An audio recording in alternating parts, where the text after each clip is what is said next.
So we're going to look at formation reports today. So I'm in version 7, and across the top up here, I'm just going to click onto my reports button, and that's going to take me to the whole report section for formation. And when I'm looking at the screen, I have a bunch of different sections of reports inside of here. I have my student reports, family reports, catechist reports, tuition reports, parent and guardian reports, and class reports. Most of the time, you tend to pick from the first two sections, students and families. Those are the two most popular areas, but we have all the rest of these available to us as well. When you're deciding on a report, the first thing you're choosing is the type of data that you want on here. I can print a student report based off of family information, and I can print a family report based off of student information. What I'm deciding is, do I want to see one letter per family, one line per family, one label per family, or do I want to see one for each individual student?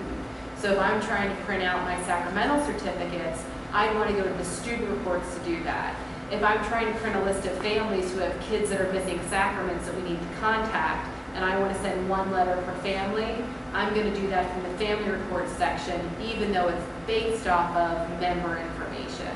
So I have to decide which am I looking for, family information or student information.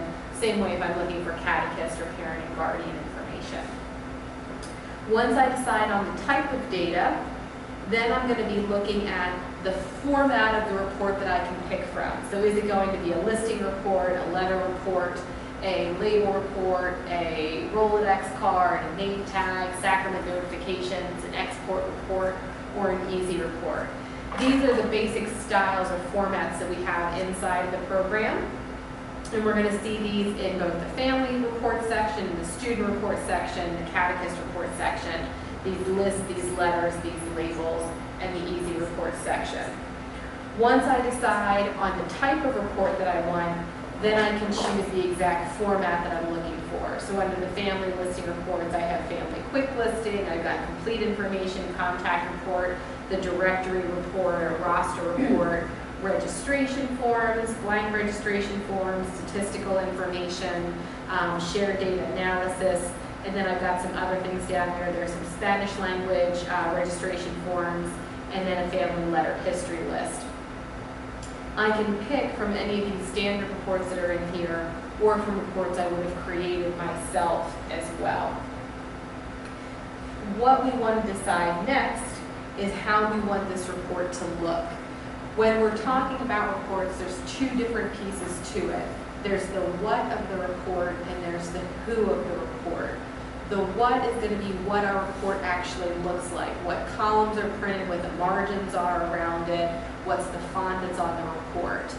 The who is the people, or are the people that are actually showing up on the report, and those are two different pieces.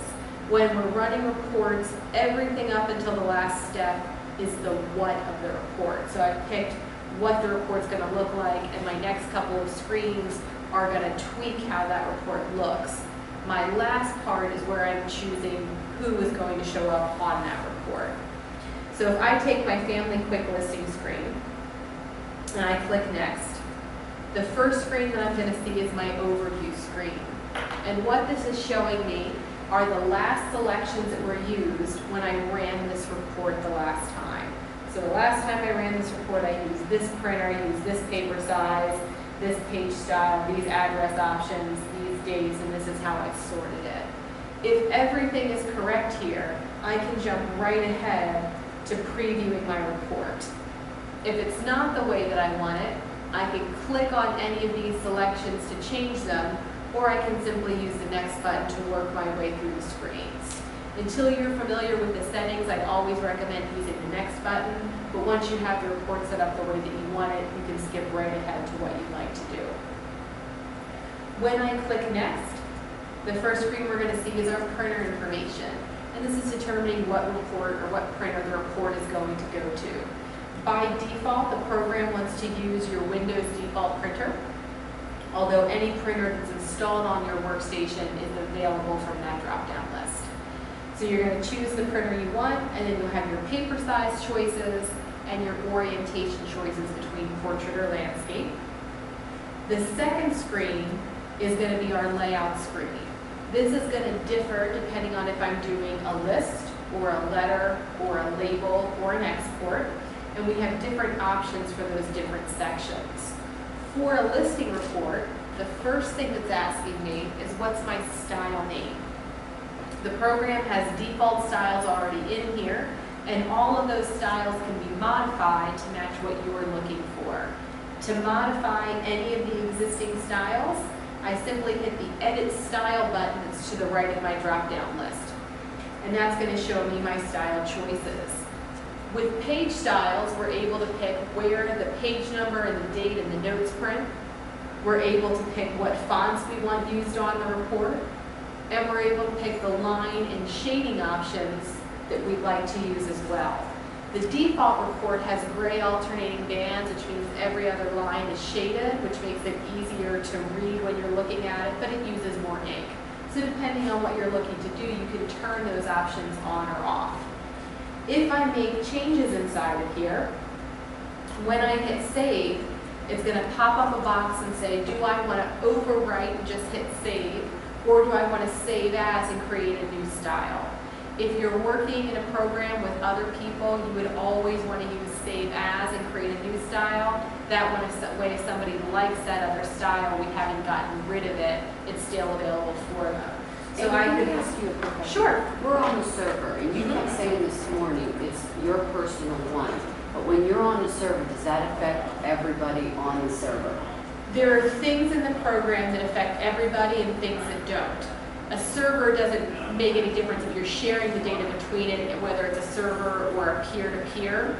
With reports, when I have these settings that are in here, everybody shares these same drop-downs of settings, no matter what workstation. But if I did a tax report, Christy would not have that exact same setting, even though we're both on the same server. She would. So if I create a page style here called Normal Without Bands, that's now going to be available on any of our workstations. So making a style here makes it available to everybody else. If I create a list on my machine, that list is now available on all of the other workstations. So when I'm talking about reports, we really are affecting everybody else aside from our own personal machine. The settings that you can change on your machine that don't affect other people have to do more with display options. In terms of I can change my background color, I can change these right, things. That's for your... Yeah, that's going to be per my machine. With reports, what the program does remember machine by machine, it remembers that when you ran the family quick listing report the last time, you picked this style name and this margin style and this printer. It's going to remember differently what I picked the last time I remember it. We still have the same selections to pick from, it just remembers what selection you picked versus what I picked. But if I change them, it does change everybody else with that. So my page style lets me choose my line options, my font options, and my position options. Underneath of my page style also gives me the ability to fill notes in. Notes are going to end up printing on the bottom part of my report.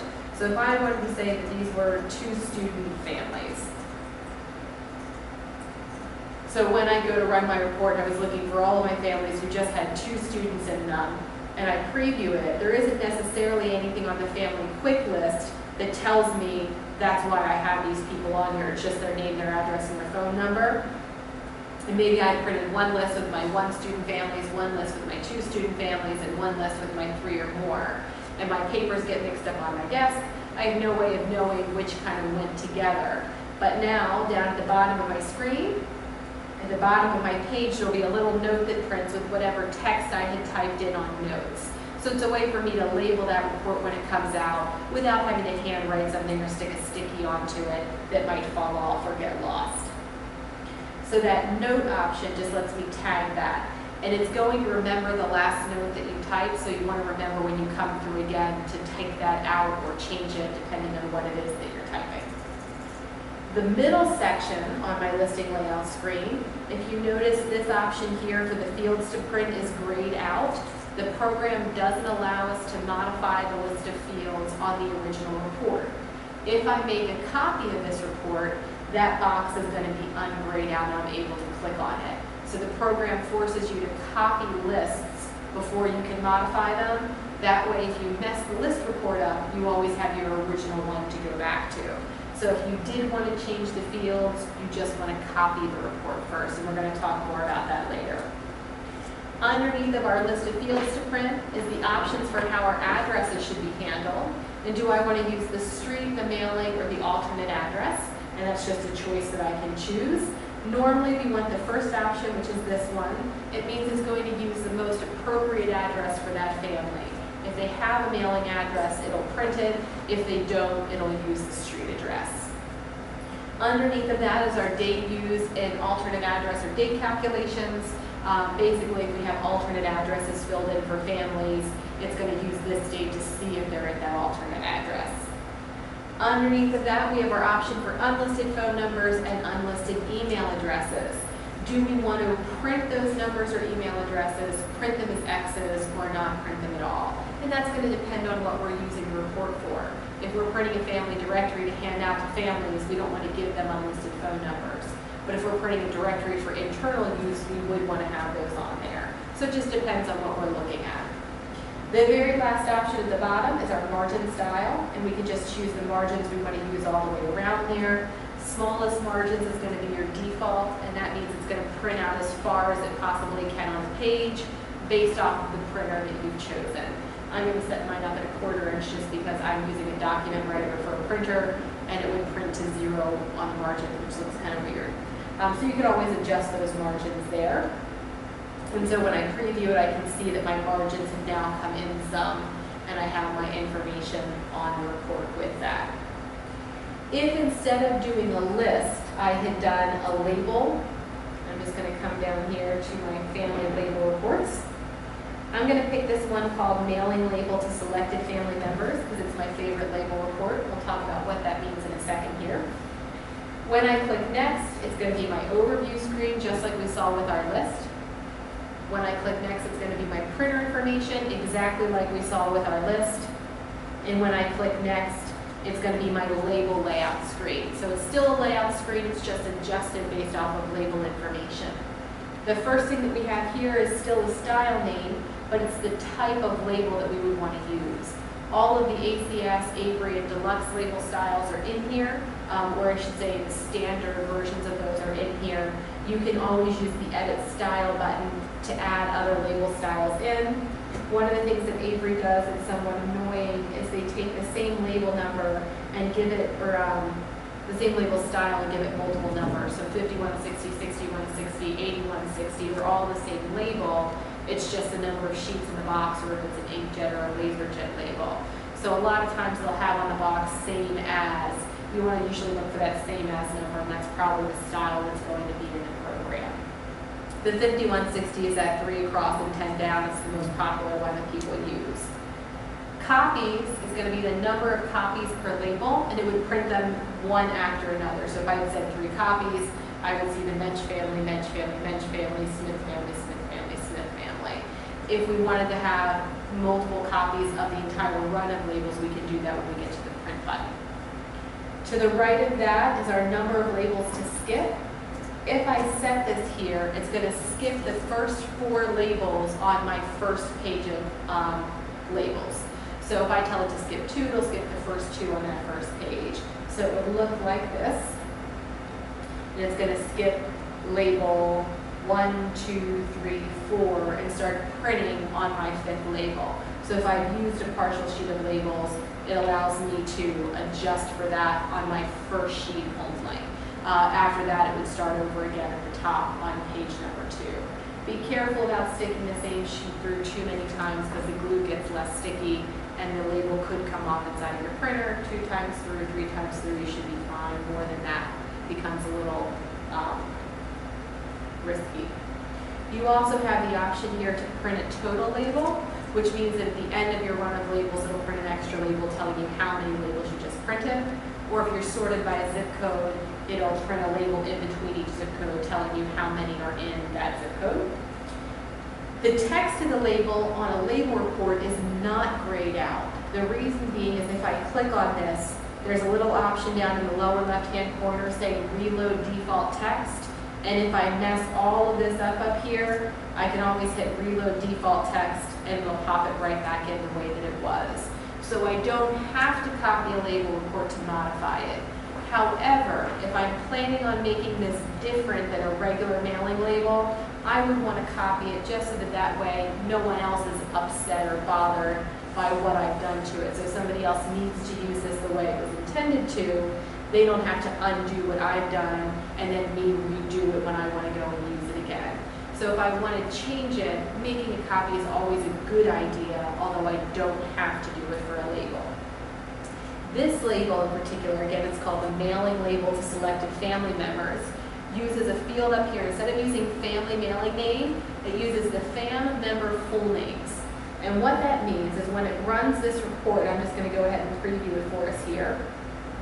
It addresses the labels, I'm going to zoom in some so you can see it a little better, to the members in the family.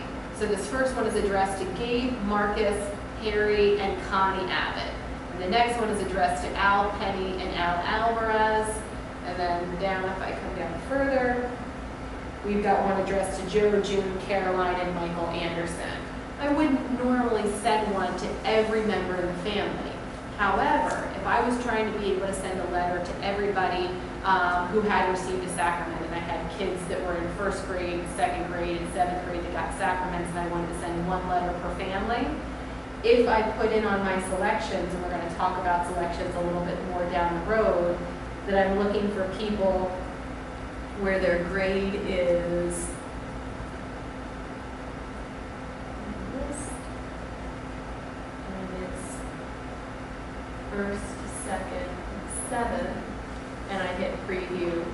Now it's only going to be addressed to the members in the family that match that criteria. So for the Austin family, there's just one of the kids in there that matches that. It's just John Austin. And for the, I can't pronounce that, but that random kid, there's just one of them. But if I look at the Flores family, both Mike and Ruben matched my criteria. So I'm still getting one per family, but it's addressing it to the appropriate members in there.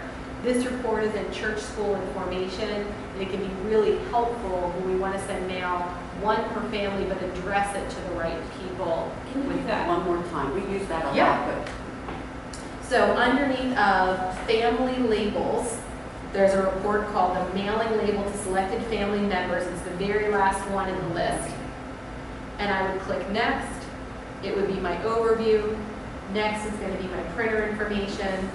Next is going to be my label layout information. And then it's going to be my select the family screen. I put in whatever criteria it is here that I'm looking for. So their grade is in the list, and I pick the grades, or that their ministries are equal to altar server, lector, and Eucharistic minister, whatever my criteria is. And then when I hit preview, it gives me just the members in the family that matched whatever criteria I put in. so if we do that ministers list. We have some families that there's a lector, dad might be a lector, Yeah. kids might be an altar server. And I think the way she's been doing is she set up her own mailing thing. But she could use this report Yes. and then go under family members equal this ministry, a lector, the altar servers. I and would then- say that ministries and ministry And then it's equal to like altar server, you know what I is a mean? list. Yep, and I would say that I'm looking for the altar servers And a lector and and the a Eucharistic ministers and Right. electors. And then it's going to give me any family that has any one of those, and if they have more than one, so Al Alvarez, but then if I look at the next family over, it's John, Mary, and Melanie Baxter, James Jacobson, Arthur, and Sammy Montgomery. Okay. So it's got to be the people in that family that are either an altar server or a Eucharistic minister or a See lector. how she does that, but that's exactly what we want. Okay. Yep. So that label is special from a regular family mailing label, which is why we like to That's point what it I'm out wondering here. how she does that. Yep. Okay. So it's a special label, but So the that was- label properties is called mailing label to selected family members. Okay. But those label settings are going to apply to any label in the program. This is just a unique one in terms of how those names are printed. Okay. We still, yeah, When you selected the criteria, why did you use is in list? we're going to get to that when we get to the additional selections part, I promise. So on the label layout here, we have the modify the layout of the address information. And I can come in here and add in any text that I would want to, add in any other thing. So if I was sending this to kids in the family, I could address it as to the parents of, and then it would have the kids' names that were in there. So I can type in text, just like Word or WordPerfect. I can highlight the text, change the font, change the size, change the orientation, all of that type of stuff. And I also have an insert field button that's going to let me insert in any pieces of information from the family or member screen. So if I was trying to make a label up that would have the student's name and then their classroom name and their teacher name for file folders, I could make up labels with that insert field button by putting those into there. Underneath of the text of my label options, I have the exact same options that we saw on our listing layout in terms of the address, phone numbers, and email addresses. Just because the options are there doesn't mean it's going to include a phone number or an email address, but it's in case we include a phone number or email address, it knows how to handle that information. If instead of having done a list or having done a label, I was doing a letter, I'm going to pick the family schedule letter. So it's another report that we like to highlight. If you've never used the family schedule letter, this one, I'm going to pull the sample up here for you, would print out a letter to your families, and it inserts in the student name, the classmate, they've been assigned to, the room that it meets in, the teacher's names, the date and time that it meets, and then what the schedule is, every whatever meeting on whatever date. And it would do it for any of the members or any of the students in the family. So it's a pretty cool letter in here, and a lot of times it gets overlooked. So if I were running that letter or any letter, first screen is always going to be our overview screen, just like we saw with the first two. Next page is going to be my printer information. The only thing that is different between the printer information for lists and labels and with letters is if you notice in the paper size, there's now a source for first page and a source for other pages. So if you have a nice letterhead that you wanted to use for the first page of a letter and then plain paper for page 2 or 3, I can say pull for a first page for a family from this tray and pull for only additional pages from this tray. So it just allows me to adjust that based off of if it's the first page for a family or a second page for a family. Where do you get that first page? Can you pull that, like if we make our own letterhead, we have it in our own Word under shared. I can pull it from there. No. It's if you have paper in the tray. Oh, in the tray. Okay, but you can't pull. Okay. No. Okay. So I would hit next. And this is now my letter layout. And this is going to be different from the first two screens. And it's what we want our letter to specifically look like. It runs in order of how we see the information on the letter. And if you look over here on the right, this is sort of a sample copy. And as I make changes over here, it's going to adjust those changes over on the right-hand side for me. So if I switch that to simple, you'll see my letterhead changes a little bit based off of what it is that I pick. The first thing is our letterhead. It's going to be your information from your license information inserted in. If I click my Edit Style button, these are the style choices I have set up. By default, you get 3, fancy, simple, and no letterhead. Somebody at some point decided that the Broadway font was a fancy font. I'm not quite sure who or why, but they did. If you hit the Edit Text button, it brings it up, and you can modify this just like you could in any word processor. I highlight it here, I click on my font choices, I come down, and I choose whatever font it is that I want to change it to. PDS cursive, and I'm going to make the name of my program show up in bold, or if I had it already in Word, I could copy it out of Word and paste it into here. If I had a logo or a graphic that I wanted to insert, there's an insert button up at the top, and I can choose to insert in a graphic image. So we can make this look however we want to. It can be as complex as we want or as basic as we want. It just depends. And you can make as many different letterhead styles as you would like to, so you can have a variety to pick from. Creating them on one letter in the report makes it available for every other letter in the program on anybody else's machine. So you don't have to keep redoing this over and over again. Set it up once and then you're ready to go. Hold on 1 second. My mother is picking my kids up from daycare today, since I don't get back until about 7. And she just texted me, and I wanted to make sure it wasn't like, I'm not getting the kids. It was not. So I can click OK here, and it saved that style for me. When I hit save, just like I saw with my page style, it's going to say, hey, this is a default style in here. Do I want to save as and create a new style or overwrite that existing fancy one? And again, this is going to depend on if other people are using fancy. I don't want to mess them up. So save as is always a safe choice with it. But if it's me, I've saved it, then I go back in to tweak it a little more and tweak it a little more. I don't want to keep creating new and new versions of the exact same thing. I just want to overwrite those ones. So just decide what's going to work best for you. So this can be my cursive letterhead. And I hit save as, and now that's in my list as well. You'll see that there's also a choice in here to print the letterhead inside the margins or outside the margins. What that means is, say the text of my letter I want to be 1 inch all the way around. But when I set up my letterhead across the top, in order for it to fit San Juan Bautista Religious Ed Department, it's going to take up the entire top of my margin and I need like 1/2 inch for it. I can have this print outside of the margin so it's not restricted by that rest of my margin settings with it. You just want to make sure that the margin style you pick comes down low enough so it's not going to override that top text part. The next section down is your date style, and you can choose by default center, left, or no date. You can also come into edit style and create one that would be a right side. You can choose the format for how the date's going to look and the font the date is going to have as well. You can choose to use today's date or a different date on your letter, depending on what you're looking for.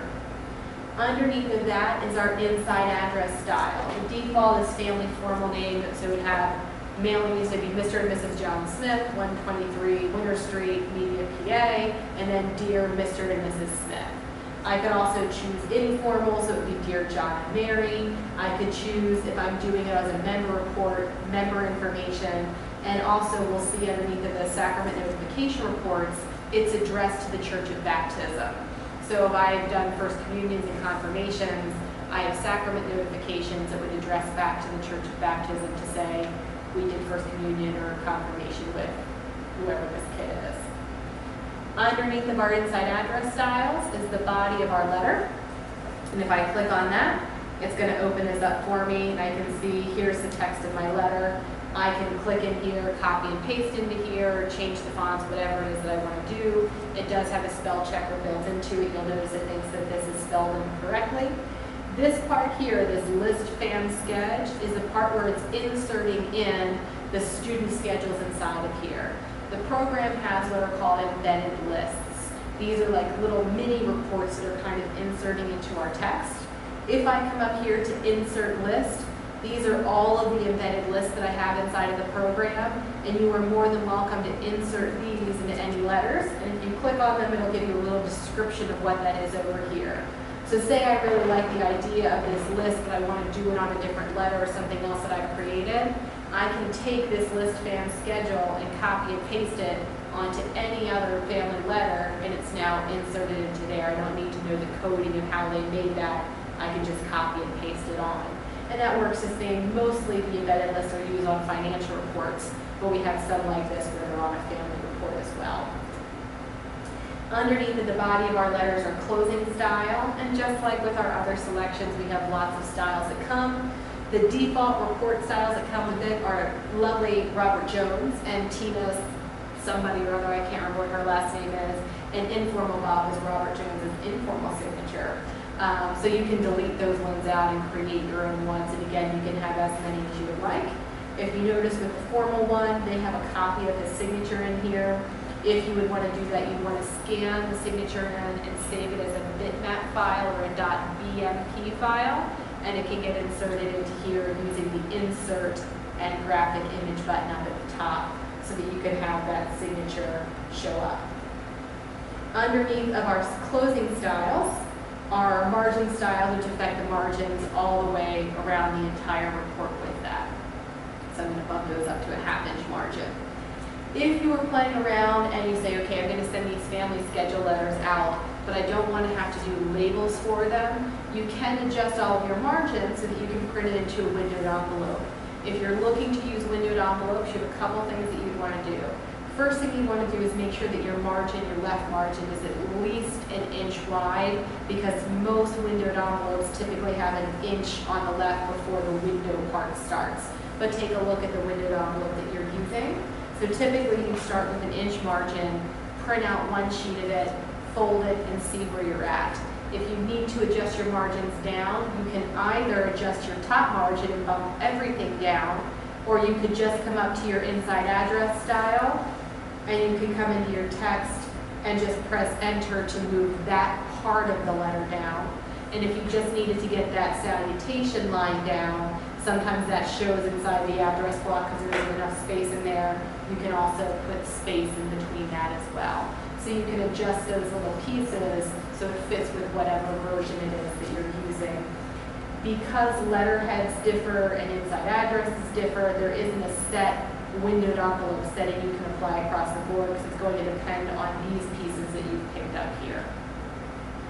So that's my label style. Once I hit next, I can choose who it is that I would want to send it to, and I would hit preview, and here is my family schedule letter. It has my letterhead style that I can choose, and my date style, my inside address style, the text of my letter, and then my closing down at the bottom.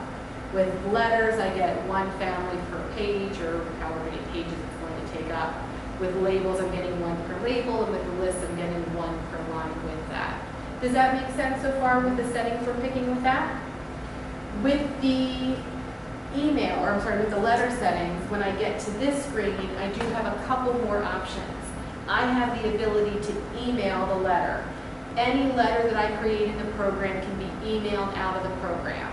I simply hit my button for email the letter, and I can choose to email it either if the family's box has been tagged as preferring email, or if they simply have an email address filled in.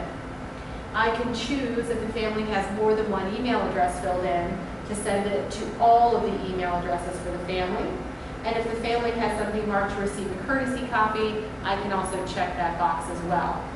What it's going to do when I hit preview is it's going to run through and say, okay, that's the option you picked. You have 24 records in here that don't have an email address. Those would get printed. I don't have to print them, but I can print them. I have 27 records that do have an email address. Those ones will be emailed. I click OK. Here are all of my letters for people who don't have an email address, and I can print them if I would like to, or I can simply click Next. When I click Next, it's going to take me into my email screen, and this is where I can choose who the email should say it's from, what the reply address for the email should be, what the subject line for the email should be. I can add file attachments into here, so for my schedule letter, maybe there's a copy of the handbook that goes along with that, or a copy of a printed calendar that's going to go along with that. And then I'm going to choose the type of email that I want to send. Do I want to send it as an image, as text, or as a PDF document? For the most part, people tend to pick the email as an image option. With version 7, they made an adjustment, so it now goes as a JPEG picture. So if you have an iPhone, you can actually view it on the iPhone now. You used to not be able to view the HTML emails that way. And you would just need to fill in your email server setup. Once this gets filled in once, it'll remember it for all the rest of your email reports. But it's your outgoing server information. So PDS uses whatever email information you have to send the email. So if you have a Gmail address, it goes out through Gmail. If you have a Comcast address, it goes out through Comcast. And you would just need to fill in what that information is here, and then it'll send those emails out for you. If they hit reply, it's going to go back to whatever reply address you had filled in on this screen here. When you are doing a label report, and let me pull the label up here. Because you could be printing labels for the letters that you just printed, you have the same option to skip the label if email, and if either email is preferred or if they have an email address. So that way, if I'm going to print labels for the same group of letters that I printed, I don't have to print labels for the ones that I emailed. I'll only print labels for the ones that I printed. So I'll have that choice there with a label where I won't see that on a listing report with that. So this screen now is my Select the Family screen. Everything else that we've done so far has been determining what our report looks like. This screen is where we would determine who actually gets it. So if I'm doing a label, who do I want to get these labels? If I'm doing a list, who do I want to show up on that list? All of our whats or our format styles can be used to print multiple who's. So I can take my family quick listing and print it out for families who are from San Juan Bautista Church, or I can print it for families who are from a different church.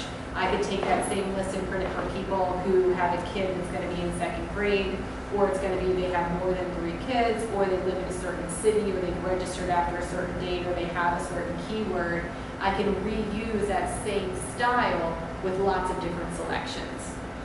The default for any family report is to include active families only, but all of my active families. I always have the option here to include inactive families if I would like to, and it defaults to include families of students and families who don't have any students or catechists. If the family just has a catechist in it, by default they're not going to be included, because we're not normally mailing to our catechists when we're sending to the rest of our families. If the family has a catechist and a student, they would still get the letter, but if it's just a catechist, they wouldn't. But I can always adjust these letters or options depending on what I'm doing. If I want less than everybody, I can come up to my family selection tab and I can tag specific families that I'd be looking for. So a teacher comes and says to me, hey, I need you to email these 3 families and let them know that X, Y, or Z. And I can come through and tag the 3 families that I'm looking for. If I don't know the names of the families that I'm looking for, or I have too many of them to tag, I can always come to my additional selections tab. The additional selections tab is going to be where I can put in a filter to restrict it.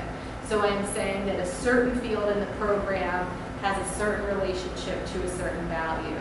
So we're looking at field, relationship, and value. So I could say that the city is equal to Lancaster. Or I could say that the church is equal to 7 Sorrows. Or that the number of students is equal to 2. So the first part that we do, as I click here where it says click to add new condition, and I'm going to see one big giant long list of all of the sections in the program where I can fill in data. It's organized by family and then member. So I have my regular family screen, my family keyword section, my family letters section, my family phone number section, my family email section, and the family relationship section. Off of the member screen, I have the regular member personal information section, the member's attendance section, their background check section, their contact section, their email section, their enrollment section, their sacrament sections, their schedule section. So all of these different sections inside of here. Once I click on a section, it's going to show me all the fields that are in that area. So when I go to the regular family section, here's all the fields that are on my family screen, and I can pick whatever field it is that I'm looking for. This is one of the hardest things to get used to in the program, particularly when you're starting, because if you don't remember where something's at in the program, it's very difficult to find it as a selection here. What we like to recommend people do is when you need to run a report and you want to put a selection in, go to the area in the program where you think you fill that data in. So if I'm trying to find the people that are coming from a church other than mine, I think that's somewhere on the family screen. So I can go to families and look around on it. Oh yeah, here's this field where I'm filling in what church they come from. The label here is church, and it's on my regular family information screen. So when I get back to that report, and I get to my additional selection screen, I'm going to add my condition. I'm going to look on my main family screen, and I'm going to look for a field called church. And there's my field. So I'm able to use that label for what I saw and do that with it. The next little part here is my relationship. If I click on the relationship, the default is equal to, but I can also choose as not equal to, less than or equal to, greater than or equal to, is in list, is not in list, starts with, does not start with, contains, does not contain, is between, is ever equal to, and is never equal to. There's a lot in here that you won't ever use, but some of them become helpful down the road. A lot of times it's going to be equal to or not equal to. So I'm looking for people whose church is equal to St. Helen. And that gives me anybody who's coming from St. Helen. Or maybe I'm looking for anybody whose church is not equal to whatever church I'm coming from, St. Mary. And so it's going to find me anybody who doesn't have that church. The is in list option that we talked about a little bit ago is when I want to be able to pick multiple churches. So I don't want just not St. Mary's, but I do want people from St. Helens or from St. John or from St. Augustine. So the is equal to allows me to pick multiples out of that list. So I could say that their grade is equal to 2 or to 7, as opposed to having to put in a line that says mem dot formation grade is equal to 2, and then another line that says mem dot formation grade is equal to 7, and change this up at the top to say any. Is in list lets me do it on one line. So it makes it a little bit easier to pick when I have multiple values that I'm looking for.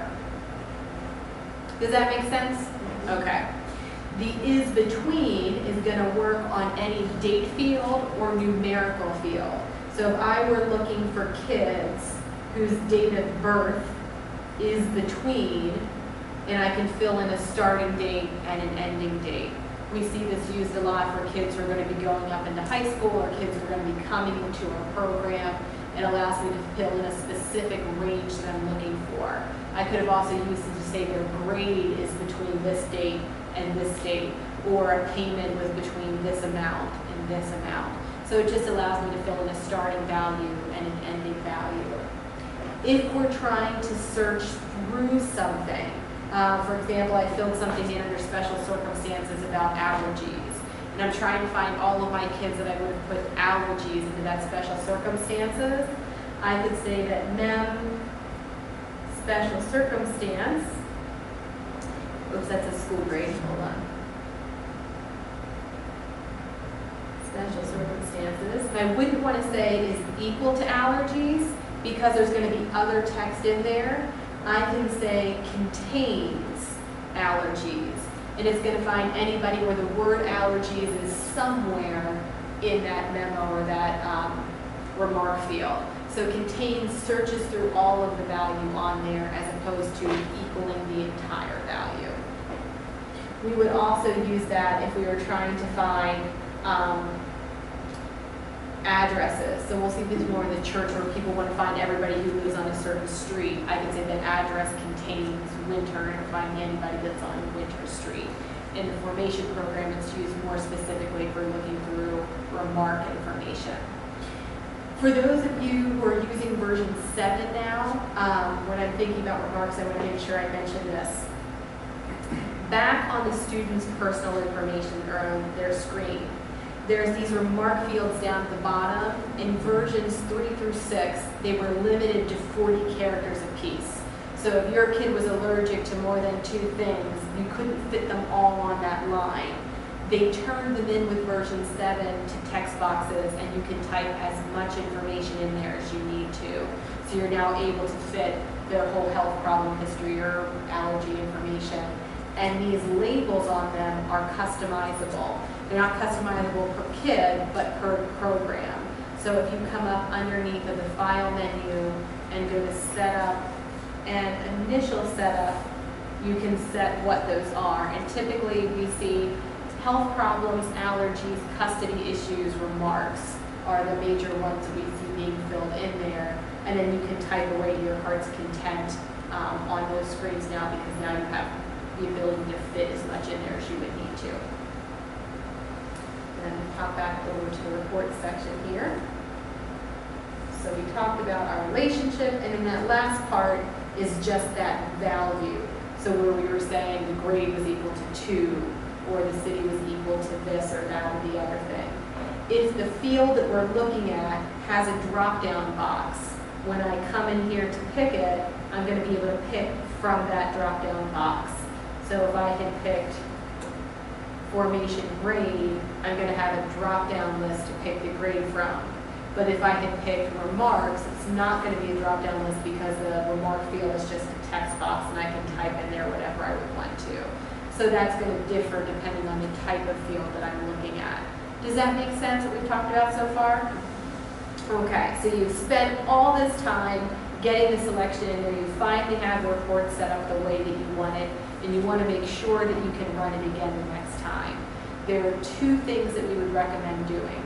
The first thing is to make a screenshot of the report so that you know what you did the next time you come in. And you can make a screenshot in one of two ways. I can either hit Control and P on my keyboard, and it's just going to send the screen to the printer. The little button up here at the top that looks like a printer does the exact same thing. The second thing that I can do is I can hit the Alt button on my keyboard, ALT, and the Print Screen button on my keyboard. And when I do that, I can now go into Word or my email or anything like that and do Control and V or right click and paste, and it'll paste a screenshot of what I was just looking at. Where this can be helpful is you can start your own procedures guide for how you do certain things. So when it comes time at the beginning of the year and I need to print out class lists for my teachers, this is what I use to do it. When I go to send lists to the churches of here's the kids we have coming from your church, here's how I run that report. When I need to do my registration forms, this is what I put in. And so that way, if you're